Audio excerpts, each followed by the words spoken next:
I'm Greg. And I'm Katie. Welcome to the Meeple Society. Today we are on episode 55, the last part of the ends. Yep. But before we get started, please like the video, subscribe to the channel if you like this type of content, and of course hit that bell icon if you want notification of future content. You can also follow the link below to see all of our social media. Yeah. And there's a lot of it. I feel like we have a lot of it. Anyway, let's get started. Hey. We got 1, 2, 3, 4, 5, 6, 7, 8 games. 8, and yes. no to go backs. No.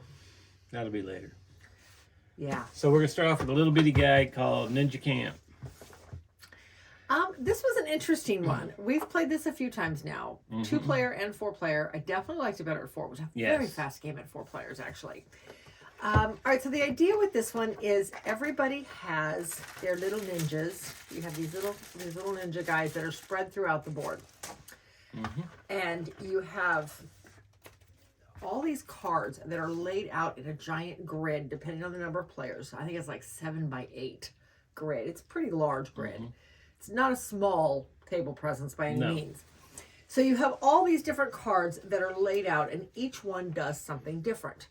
So on your turn, what you're doing is you're moving one of your ninja guys based on a card in your hand, and you start the game with a couple of cards.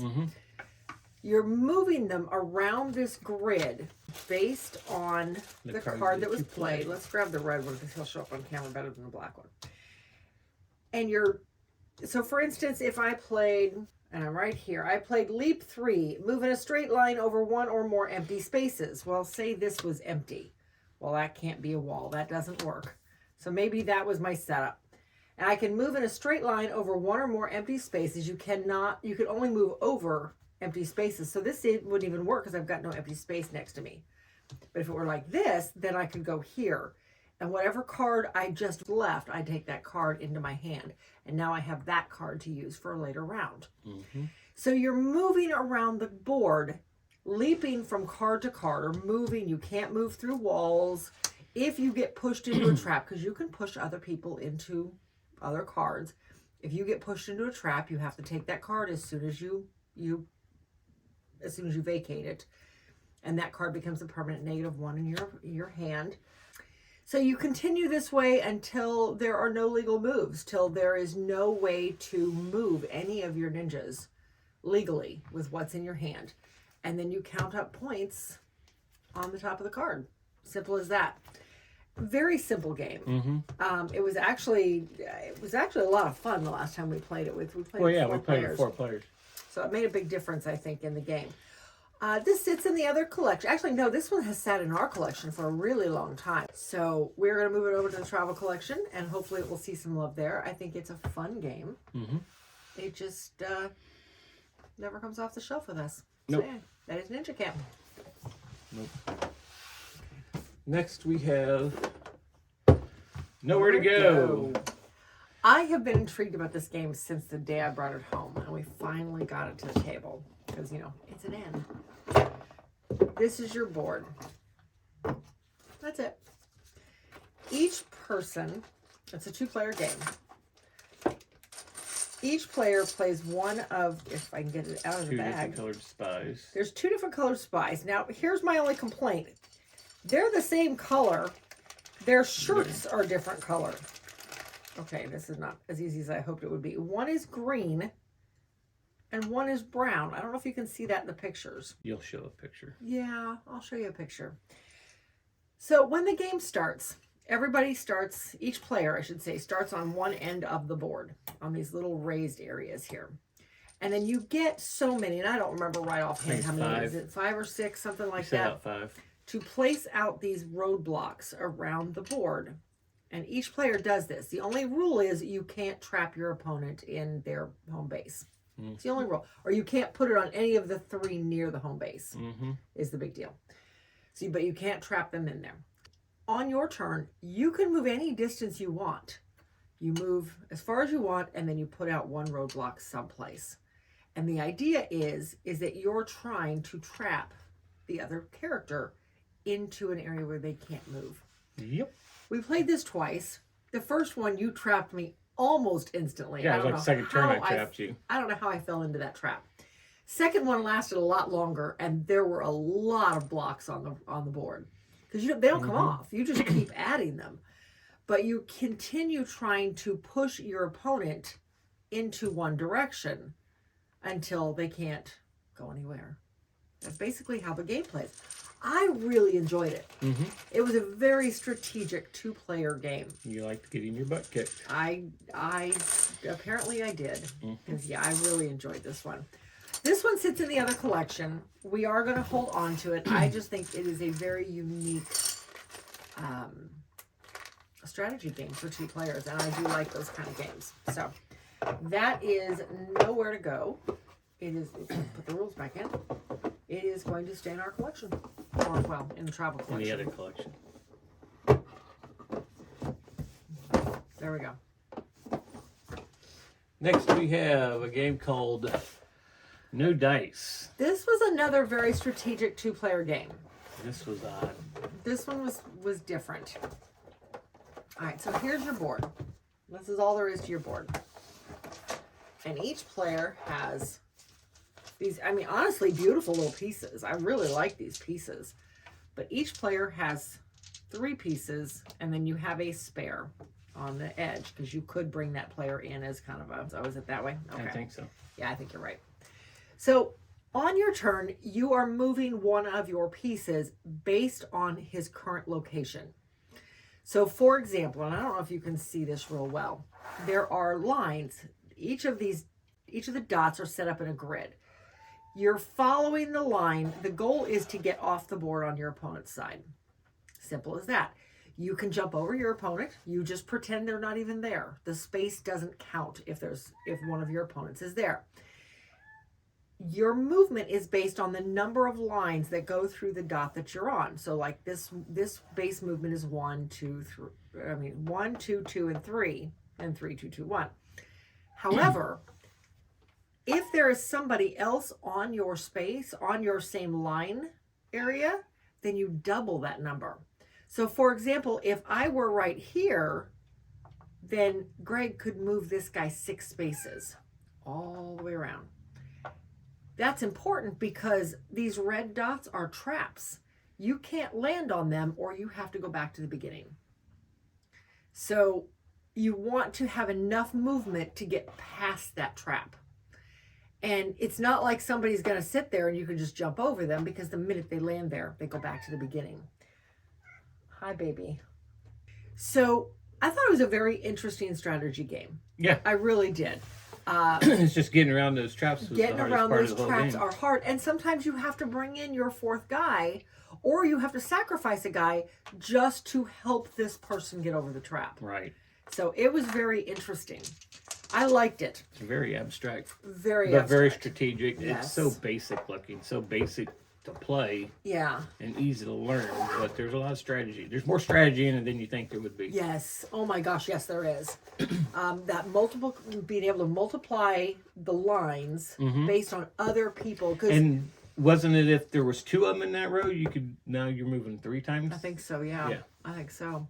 If I remember correctly. We never had that happen. So it was just trying to set everything up so that you could move farther using your opponent's or your own to get them across. Now, we originally decided this one was going to leave because it is just, I don't ever see it coming off the shelf. Yeah, but I really enjoyed it though. It looks like it's a filthy, dirty box, but it's supposed to look marbling on the side. Yeah. So it's not a dirty, it's an old box, and you can tell it's an old game that you picked up at Goodwill, but... Yeah. I don't know. I really liked this one though. Yeah, but I don't think anybody will know anything about it. That's her baby. We had decided it was going to leave the collection. Oh, yeah. We'll see if that holds true. I don't know, because I did really enjoy this one. Again, I lost, but I did enjoy it. So, yeah. Anyway, that is No Dice. Very interesting abstract strategy game for 2 players. Next we have NBA Math Hoops. Hey, I won with good old one. Stephen Curry. It's spelled Stephen. S-T-E-P-H-E-N. What's his name? It's Stephen. What's he go by? Seth. That's not even remotely right. It's Seth Curry for you NBA fans. Seth is S-E-T-H. Not Stephan. It's Seth. See if I can find him here while you're describing the game here that you actually beat me at. I did actually beat him at. That means because it's a die rolling game. Dice rolling. There's no. Well, no, it's a spinner game actually. Yes, dice rolling and spinner game. And you know me and spinner games. All right, so here's your board. There's two sides of the board. You've got your basic side, and then you've got a little bit more complex side. So okay. Seth Curry. Yeah, spelled Stephen. Stephen. His full name's Stephen Curry. He goes by Seth. Anyway. Go. Anyway. All right, so this is your board. At the start of the game, you are drafting out one card of each color. Each one of them has special abilities. So there's 5 different colors all together, and everybody gets a ranking sheet listing the 5 different types, and you put the player's name in there. And these are all, I mean, this game was published in 2006. Yes. Something like that. So. Though I think the cards are newer than that because... 2015. 15, okay. I think the cards are newer than that because I had to write the company and get the cards because the game came with no cards. Completely sealed, no cards in the game. Yeah. So I had to call and get the cards, but they sent them to me, so I appreciate that. So you're drafting one of each of the 5 colors. On the back, the front is nothing but a picture, but the back is where you're looking at for the sake of what you're doing. Normal play, you're rolling the 2 dice, and then on your sheet, nope, where's the sheet at? It's not that sheet. It's this over here. Oh, yeah. On here, your shot planner, you are adding up, you're putting your 2 numbers here, you're adding them, you're subtracting them, you're multiplying them, and you're dividing them. Dividing has to be an even number. Like in this case, I have an 8 and a 4, so my division number would be a 2. But if I rolled an 8 and a 5, there you go, my division number would be a 0 because it's not a whole number. Then you're taking those numbers and you're going back to the board. One side is even, one side is odd. So one player plays even, one player plays odd. You're going back to the board and you're finding one of those numbers you just wrote down. So if these were my numbers, I'd have a 3, I'd have a 13, I'd have a 40, and I'd have a 0. So if I am playing odds, you have a 13. I'd have a 13. So I would be able to make, what is that shot? I don't even know. It's a 2-point shot. It says 2-point shot. Oh, there you go. It says that on there. We know who's not in the sports. No, I'm not. So I would have a 2-point shot I could make with my green player. Okay. If I was on the even side, then I would have, oh, well, actually, I'd also have a 3. Where's the 3? Oh, I could also do a 2-point shot here with my red player. So it would be my choice at this point, which one I want to do. Right? 13 and 3. Yes, okay. Make sure I was adding that right. If I was the even player, then all I would have is a 40. So I would have to make this 2-point shot here with my purple player. So whichever one I'm doing, so say I decided to do that 3-point with my 3 player, and I have... That's not a 3-pointer, that's a 2-pointer. 2-pointer, sorry. My 2-pointer with my number 3 red player. I pull up Mr. James Harden here, and I flip it over and I look at James's stats. So this is what I have to beat. I then take this clear spinner, wherever it went, it's right here, put it over the circle here, and this is how I make my shot. I simply spin. As long as I land in the orange, somewhere in the orange, my 2-point shot made it. If I'm shooting for a 3-point shot, I have to shoot inside the orange hashed mark area. If I hit the gray, he missed his shot. Simple as that. And they're all different. I mean... They are all different. And where's Dwayne Wade? He had a really small shot. I don't know where he's at. There he is. Yeah. Compared. He's not good at 3-pointers, is he? So... Then you could choose to foul somebody and make them do free throws. Yeah, before they shoot, you can the defensive player, the other player can say, "I foul." Yeah, you're only allowed to do it so many times. You got stat sheets where you're marking stuff off, so they can only take 6 fouls. Yes. So you'd mark off a foul, or I'm sorry, 3 fouls. You'd mark off a foul, and then you got to roll the 2 dice. Then you roll the 2 dice, and you look at the numbers. So 3 and a 0, I would go with the 0 red. And the 3 Here we go. 0 red and the 3, so he made his shot because it's in the orange. If I had rolled a 0 and a 1, he would have lost his shot. He would have missed the shot. Done. That's how the whole game is played. You're literally, it's all math. I even name math hoops. It's basically a stats game. Yeah. Because you're keeping all the stats of how many 2-pointers one person made, how many 3-pointers that person made, how many free throws they've made, how many steals they've got, because there is a way to steal. I don't remember exactly how that is. I think that was in the advanced game. No, that's not. Play it. It's not? The rebounds and assists in the advanced game. Right. And then there's the fouls. Down here, you're going to say, well, he took this many 2-point shots. He made this many 3-point shots, that many shots. And you get and what he was on the free throw line. And it's a stats game. Yeah, it really is. But somehow you ended up beating me because I kept shooting with some players that just was not. And we totally picked them random. Yeah, we totally randomly I had picked no them. idea who I was picking. I just grabbed players. You just know of Stephen Curry now. Yes. So you found this one at Goodwill? Found this at Goodwill. And we had like multiples. We had 2 copies of it, both in shrink. My thought originally was we would put one in the collection and one was going into the auction we had for the choirs a long time ago. I don't know if that's what happened to the second one. No, I don't think it is because we opened and discovered the cards were gone. So we ended up just getting rid of the second one because there were no cards in it. So the game was completely useless without the cards. Yes, it is. Okay, so that being said, we laughed at this one pretty hard. We were having a good time with it.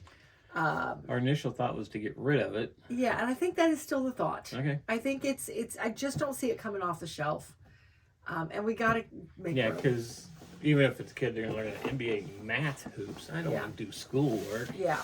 But if you're into sports statistics, you would love this game. Yeah. So interesting game, a lot better than we thought it would be. However, we still have to reduce that collection somehow, so we're going to go ahead and let this one go. Anyway, that is that. Okay. NFL Trivia Challenge. We played this as a 2-player, then we played it as a team, basically 2-player game because me and you played our son and his wife. Jackie and I were no help. So basically, they read the questions, me and Justin answered the questions. Yep. Okay, so this one was actually. Although Jackie, I think, answered a couple questions. She did answer a couple. I didn't get any answered on this one. No help. So it was me versus them. Yeah, pretty much. Because the first time we played it, I actually got 3 questions right. Of course, all the questions were about the Lions. The Lions the and Detroit Thanksgiving. Lions. So one thing she knows about football is that the Detroit Lions play on Thanksgiving. Yep. And all 3 questions had something to do about the Lions, whom I have no idea. I know nothing about them. Other than the fact they play Detroit. Okay, I know that much. And I know they play on Thanksgiving every year. You know what the name of their stadium is? No.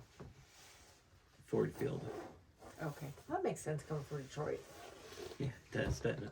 Okay, so here's your board. Actually, I think it's outside of Detroit, but anyway. Anyway, here's your board. Looks very much like a Jeopardy board, right? That's because it is. All right, so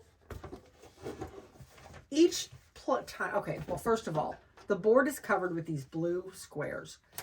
So there are 5 or 6 of these different cards that amplify the effect of whatever the question is or the scoring of it. Turnover, you just, if you pull this up, because so whenever you're going, you choose the level you want to go at. You turn over the card. If the card has something on it, you have a choice of using it or not. Unless it's a turnover, in which case your turn is over. You lose the ball.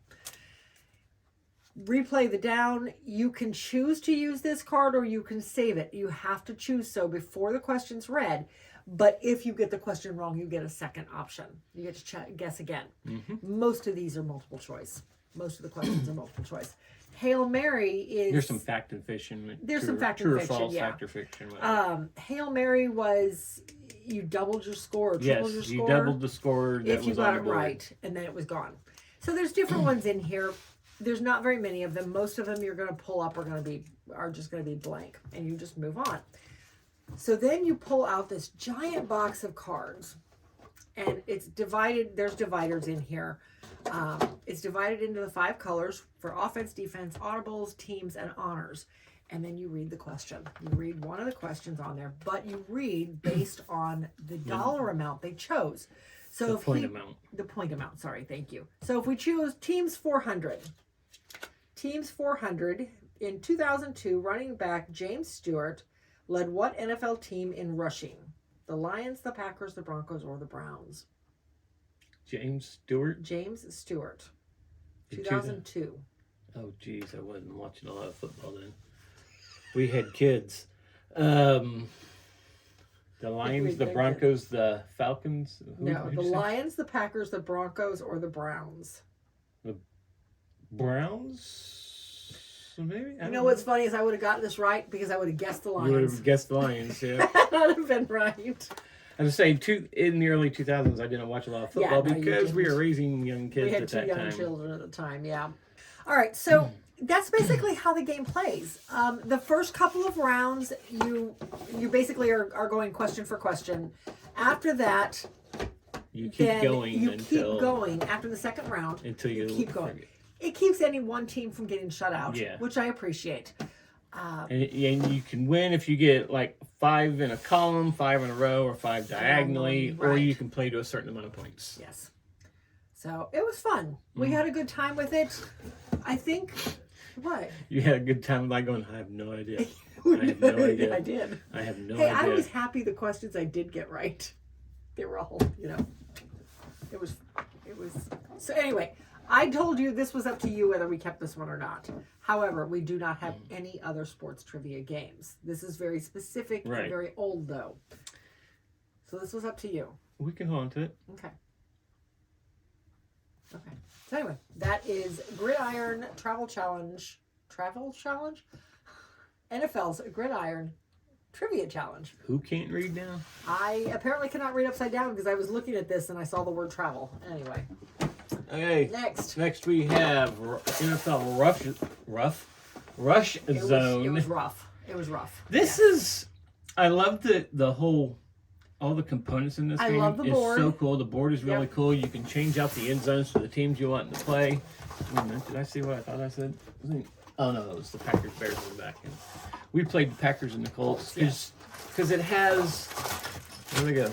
They have the different end zones for the different teams. And they've even got the Pro Bowl and the Pro Bowl.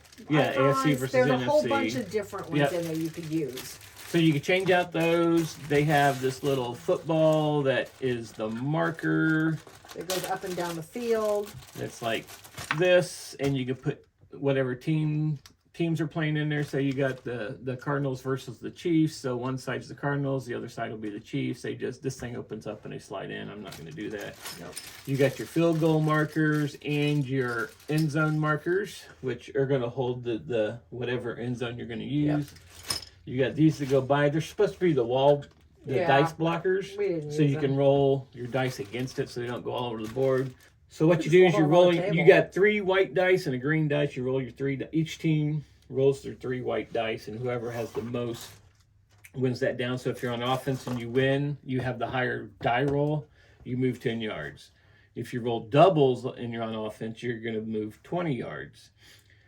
If you're on defense, you roll triples, and you beat their dice roll, it's 4th down now, and the offense has a chance to either just punt it, kick a field goal, if they're 50 yards or 40 yards, actually, I think it is 40 yards or less is the best thing to do, or they can just try for it, and all they do is they roll the green dice. If they're going to go for it on 4th down, each team rolls the green dice, add it to their score. If they beat the other score, they get a 1st down. If they don't, defense takes over there.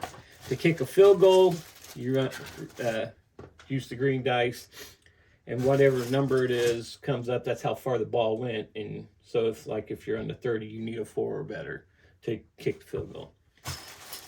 It was interesting. All this stuff is on the board too, so you'll know what you're doing. It was interesting. She didn't really enjoy it. I beat you in this game. It was Greek. It was complete and utter Greek. Yeah. I was like, sure, you know something about football. I got a touchdown. I did get a touchdown at one point. You did. I was very happy. Because it's all dice rolls. Exactly. It's all dice rolls. And I managed to take the ball away from you with a 1-1 in defense and ran it back. And this one's leaving. This one's leaving. Well, I mean, again, all the sports ones were up to you, but I think that's what we decided, right? Yeah. Again, just in an effort. The rules were very convoluted, I feel like. Okay. When we first started watching a video on it, instead of reading the rules, we was like, going, this guy's making no sense. So we read the rules. They've made a little more sense to me. To you. Because she knows nothing about football. Touchdown, score 6 or 7 points. That's all I know. 6 or 7 points. Touchdown, score 6 points. Okay. And then there's the extra point if you kick a field goal for the extra point. In this game, that's the other thing. You didn't have to kick the field goal. You could say, okay, I'm just taking the extra point, and you get a point. Or you can go for 2 points, but then you had to run a play, which meant you had to roll the dice. So apparently I don't know anything about football then. So okay, there you go. Except for the Detroit Lions play on Thanksgiving. That's right. And James Stewart used to play for them in 2002. Yeah. And you live in the home of the Indianapolis Colts. I do. And that you used to babysit for a Washington Redskins cheerleader. Yes. Anyway, we're going to move on from sports and go fishing with Nusfjord. Still a sport. Different kind of sport. Okay. So Nusfjord is a very large footprint. It's a Uwe Rosenberg game. It's about a fishing village in Scandinavia, I believe is what they said. Yes. Yeah. Norway area. So in Nusfjord. Anyway, all right. So this is the main. Well, the main board is made up of pieces depending on your player count. So I've always liked that about Uwe's games. You've got boards to put out your elders on. That's the buildings. These are the buildings. You're right. These are the buildings. These are your elders. Oops. And then each person has player boards. Oop, wait a minute. Then you have. That's one of the player boards. This is one of the player boards. You have the table where you're feeding your elders. And then finally, we get down to one of the actual player boards right here. So this is your player board. On your player board, you start the game with a number of forests. This is your player board. There you go. You start the game with a number of forests out over here and open areas with which to build buildings. Throughout the game, you are gaining fish based on the number of boats you've built, which is one of the things you can do over here on the action board. So you're building boats to get more fish every round. You're using those fish to help feed the elders on this here. That gets you coins, which is ultimately victory points. You are deforesting and then replanting trees to get wood. And the wood and the fish and the gold all combined help you to get the buildings, which are out on this board. And then the buildings ultimately will fill in all of your spaces that you have either started with open or you have deforested, one of the two. And you're selling your shares You've got shares of stock. That helps you get coins as well and victory points at the end of the game. And fish, yep. So all sorts of stuff going on with this one. Typical Uwe. There's a lot going on. Actually, Uwe's, I shouldn't say typical Uwe. Uwe's games to me are typically tile laying of some sort, and this one's not. It's card laying because you're buying buildings to put out on those spots that you're cleaning the trees from. There is still a lot going on this one. And you still got to feed people at the end of the round. You still got to feed people at the end of the round because you've got to be able to. Do you? At the beginning of the round, you got to feed your elders if you have any elders. Okay, yes, you're right. You got to feed your elders. Because some of the fish you buy or you catch goes to your elders or to anybody who holds a share of stock. That's right. So you're not really feeding your people. You're just feeding whatever elders that you have hired or taken on. Okay, so we played this a lot in one of our previous challenges, and neither of us we dragged our feet trying to get this one replayed. So we thought for sure this one was at the very least moving to the other collection. Mm-hmm. But when we played it this last time... It went so fast. It was so fast and so smooth. Mm-hmm. We both really enjoyed it. So we're going to hold on to this one for a while longer, and we'll see. We'll pull it out again at some point and see if that feeling is still there. Yep. But yeah, I still, someday, I want to play this at a higher player count. We've only ever played this at 2. Mm-hmm. That is Nusfjord. It's going to stick around. All right. And last but not least... Last but not least is a game, Stefan Feld game called Notre Dame. Why can I think of the dang name? It's sitting right there. Anyway, this one we bought on our 30th anniversary road trip. Yep. We played it that one time on the road. Yep. Had not played it ever since then. This was another one I thought for sure was going to be leaving the collection because we just never played it. When we did our top 100, I literally took it out of the running because I could not remember anything about it. Well, we'd only played it the one time, and even when we played it, we wasn't sure if we actually played it correctly. Right. Well, we played it last weekend with my brother and his wife, and all of us And this really one asked questions it. like, are they going to even like this game? Everybody seemed to. Yeah, they all seem to like it. All right, so the board is built. You've got 5 sections of identical boards, and the board. The only thing I don't like is how thin these boards are. Yeah. But that was typical of Steffenfeld games back then, the Aaliyah games. All right, so the board is built up like nope. It's like this.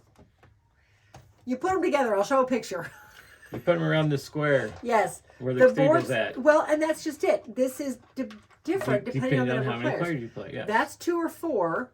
That's 5, and that's 3. So you have this center base that is. There we go. Yeah, it's like that or that. Nope, it's that way. It's however they fit together. So yeah, you have this center base that all of the pieces fit around. So you've got this one center cathedral, and then all the boroughs are around it. You get so many of your little people to start the game, and the rest sit in essential supply. Sorry, people. Influence. Influence markers. You get so many of your little influence markers, and then the rest sit in essential supply. There are markers out on all of your markets. You put one of these markers on, and this gives you a victory point total as well as some sort of special benefit you get when you pick it up. Problem is, you're not going to be the one picking them up. Other people are picking them up. You might get one. Well, everybody has the same ones. Everybody has the exact same ones, yes. So, all right, so you start the game out. You have a number of cards, and you draw off the top of your deck 3 cards. You look at them, you choose one of them you might want to do this round, and you pass the other 2. Yep. And then the player on your right is passing you theirs, and you're picking one of their cards. And then it happens again. So at the end of the draft phase, you have 3 cards, one of yours, and 2 from the people next to you. So you're looking at these cards, and now you're deciding which 2 of them do you actually want to do. And then you're laying your influence down, or you're doing that. Well, you're laying your influence down in that district and then doing that action. Some of the districts, well, one of them lets you move your carriage. So you can move your carriage from workshop or from market area to market area and collect tokens. The key is he starts here. The key is that you can't collect a second one of any color until you have a full set of all colors. So if there's 5 people in the game, you're going after one of each color. So it keeps you moving all over the board. You can't just focus in your own area and pick up all your own chips. So that's the carriage. You can get money based on how much influence you have. If you have 1 influence, that's victory points. That's victory points. Well, the victory points, the money, and the further influence are all the exact same. You get a certain number based on how much influence you have. For the first influence you put there, you get 1. Same with the more influence, you just take another influence from the general supply. Same with the money. If this is the second time you have put something there, now you get 2 more. So you get 2 victory points, or two more influence down here, or 2 more coins here. The carriage works the same way. Carriage is the same way. All of Depending these are on how many about the same. influences there is, how many markets you can move through. Yeah. There's the park, which lets you get rid of a rat, and I'll come back to the rats. But for every 2 you have there, you get a victory point every time you're supposed to score a victory point. Yes, every time you score victory points in any fashion, you get an extra one, as long as you keep 2 influence here. There's the hospital, which lets you get rid of the hospital lets you get rid of rats, and for every influence you have here, your rat population stays down by that many each round. Let's see. The school is one I don't think I ever went to. You can choose an influence, a coin, or get rid of a rat. And then if you have 3 or more, you multiply that. Is that what that is? If you have 3 or more, you can do it twice. Oh, you can do it twice. Okay, that's right. So, very interesting choices. Throughout all of this, there are cards in here that at the end of each round. At the end of each round, there's 3 of these cards sitting out. You can hire one of these people. At the bottom of each card, there are rats depicted. That's how many rats are going to come into your Yes, city. your rat population goes up. So you don't want to get to 9. 9 means you're losing victory points. So you don't want to do that. You want to try and keep them under control. But if there's 3 of these cards out, like, so say these 3 cards were out, which these 3 would not be because they're all the same, but this is 6 rats coming in at the end of the round. So I have to do something to combat that. I need to do something that is going to allow me to reduce my rat population so I don't hit 9. Like the hospital or the park or something. Or one of these guys. Or one of these guys, yes. So because there is one in there that'll reduce the rat population in your city to 0 just for that round. Yeah. I really liked it. I enjoyed it more than I thought I would. Yeah, because like I said, we could not remember anything about the game from the last time we played it, but that was 5 years ago. Something like that. So, which is a shame because we love Stefan Feld's games typically. So yeah, I was very happy that we really enjoyed this one. So it's going to stick around again. Go. Yes. Yeah, so yeah, see, this is the 10th anniversary one. Yeah. But yeah, we really enjoyed this one. It was a lot more fun than we thought it would be. The components leave a lot to be desired. Typical of that time frame between Aaliyah and Ravensburger. But, you know, other than that, it's a good game. So yeah, that one will stick around. And that is it for this episode. And Short the and ends. sweet. And the ends. Yay! On to the O's. First, we have a go back episode. That's coming soon, though. We picked That's up coming next. Next, we picked up a few games between birthdays and Geek Way to the West. Geek Way to the West, birthdays, and a sale up at the local game store. Yeah. So yeah, we got a few to go back on. 6 but anyway, so far. Anyhow, that is it for today. Please let us know your thoughts on any of these games. Should we keep them? Should they go? You know, that type of thing. Until then, we'll see you at the next one.